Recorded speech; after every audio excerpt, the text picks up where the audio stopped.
Salut, vous qui avez l'opportunité de nous écouter chaque dimanche à la radio Lokiki. Nous vous saluons par le nom du Créateur des cieux et la terre. Que la paix de Dieu se multiplie en nous tous. Avant toute chose, chers bien-aimés, veuillons baisser nos têtes pour la prière. Au nom puissant de Jésus. Éternel Dieu du monde, nous te remercions pour la paix et la grâce que tu nous as donnée pour pouvoir partager sa parole sur ce plateau. Nous nous attendons dans les cieux. Éternel Dieu, tu es le Père de la parole. Nous sommes tes enfants, mais c'est la parole que les enfants de l'oreille mangent. Éternel Dieu, partage ta parole dans notre cœur. Et à la fin, que le paradis, que la bénédiction soit notre partage. C'est ce que nous demandons dans le nom puissant de Jésus de Nazareth. Nous remercions l'Éternel Dieu encore pour la grâce qu'il nous a donnée. Et nous saluons notre très cher monsieur Kassoumou Ishola et le comité du groupe l'heure de la prière. Que la paix de Dieu se multiplie en nous tous. Si nous étions à l'écoute la semaine dernière, nous devons écouter notre parole qui était intitulée sur le souvenir. Et nous avions prédit que le souvenir a beaucoup de différences. Et nous avions parlé du souvenir de Dieu à l'homme. Dans Genèse chapitre 8, verset 1. Oui, ceci est le premier épisode parce que ce thème, nous allons le faire par épisode. Yes. Aujourd'hui, nous allons faire le deuxième épisode. Pour les gens qui n'ont pas eu l'opportunité de nous écouter la semaine dernière. Yes.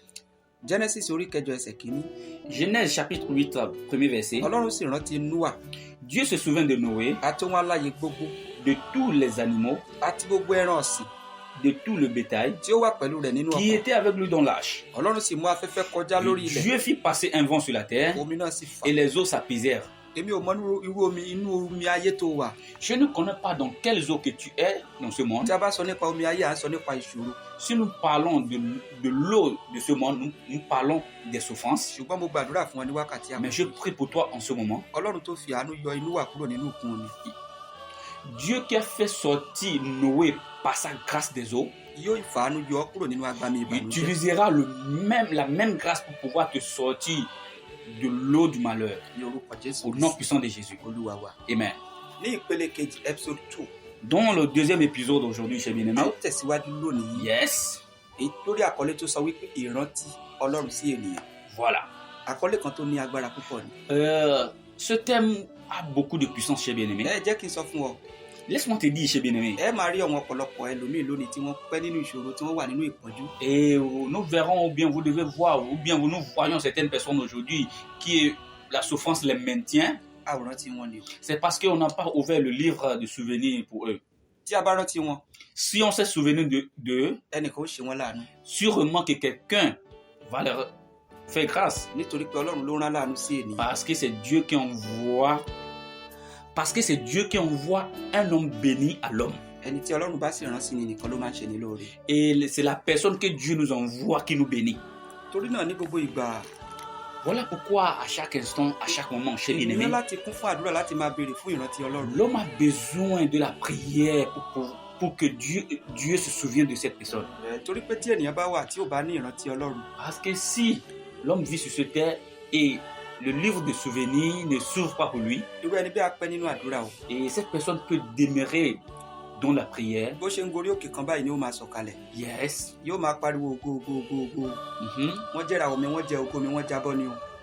On a bouffé mon bonheur, on a bouffé ma gloire, on a bouffé ma bénédiction. Sans savoir qu'on a déjà oublié cette personne. Écoutez ce que nous allons lire aujourd'hui dans Genèse. Pour que tu puisses savoir comment tu vas diriger ta prière. Nous sommes déjà dans le deuxième verset, dans le deuxième épisode, il dit les sources de l'abîme et les écluses des cieux furent fermées. Yes. Et la pluie ne tomba plus du ciel. Je prie pour toi qui m'écoutes en ce moment. Je ne connais pas les écluses de malheur qui te dérangent. Mais écoute-moi très bien. Yes. Parce que c'est la prophétie.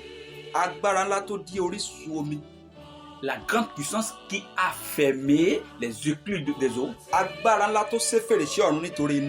La puissance qui a fermé les écluses des cieux à cause de Noé. Pour toi qui m'écoutes en ce moment, et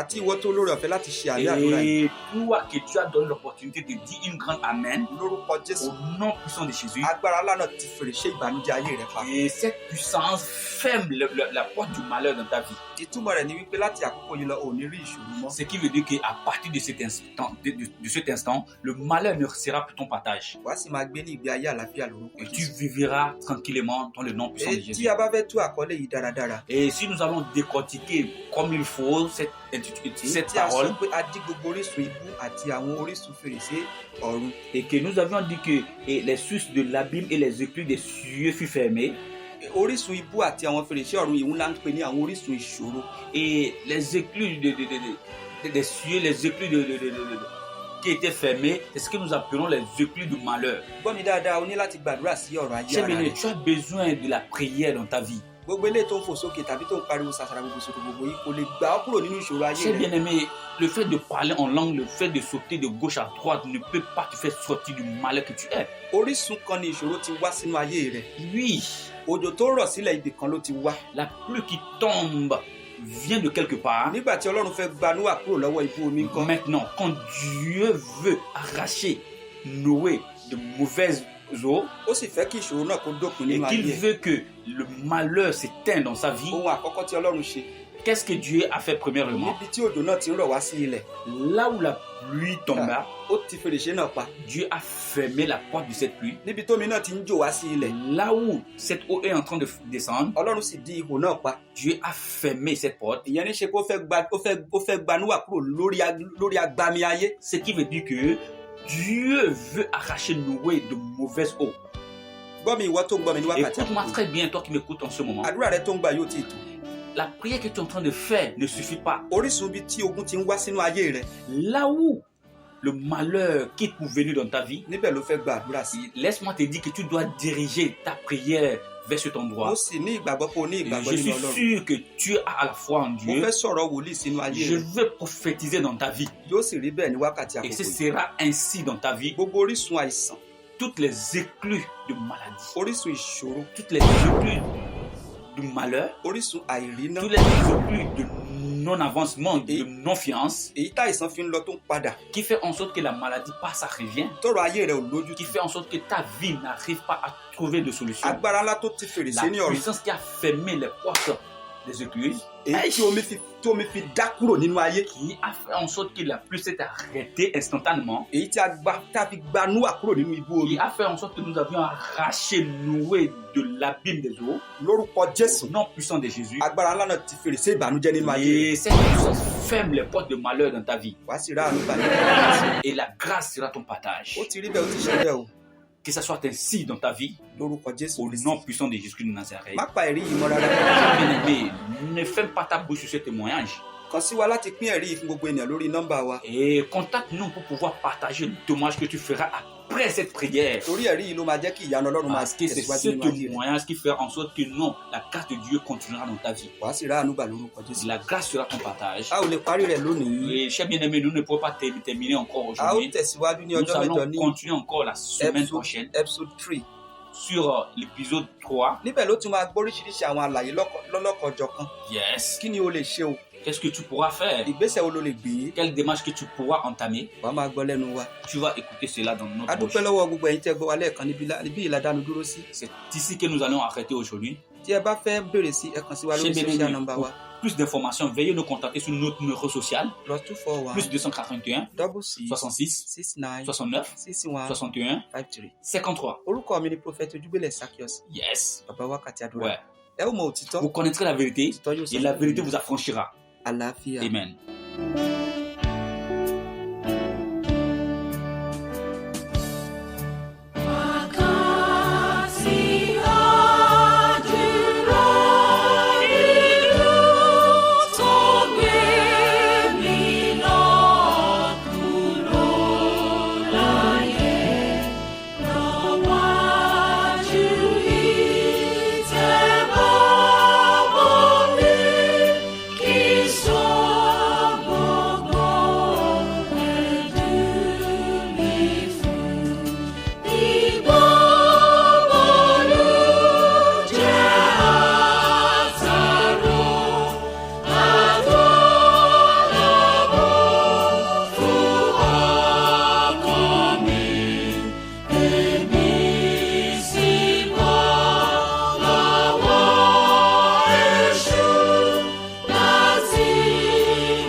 ṣàánú èmi ọmọ ọ̀dọ̀ rẹ. ètò wákàtí àdúrà lẹ́gbọ́tọ̀ yìí tó bá di ọjọ́ mẹ́jọ ẹjá tún pàdé láago ìkan náà prophet ojúgbélẹ̀ Zaccheaus bàbá wákàtí àdúrà àti evangelist ṣẹ́gun ọ̀ṣunjìmí lórí ìkànnì iléeṣẹ́ Plateau FM ti ìlú Ìpó báyìí náà ni o wákàtí àdúrà etí rẹ̀ tó gbọ́tọ̀sẹ̀ yìí ni ó gbọ́tọ̀sẹ̀ tó ń bọ̀ àlàáfíà fún wa. ẹ̀mí mímọ́ ṣàánú èmi ọmọ ọ̀dọ̀ rẹ.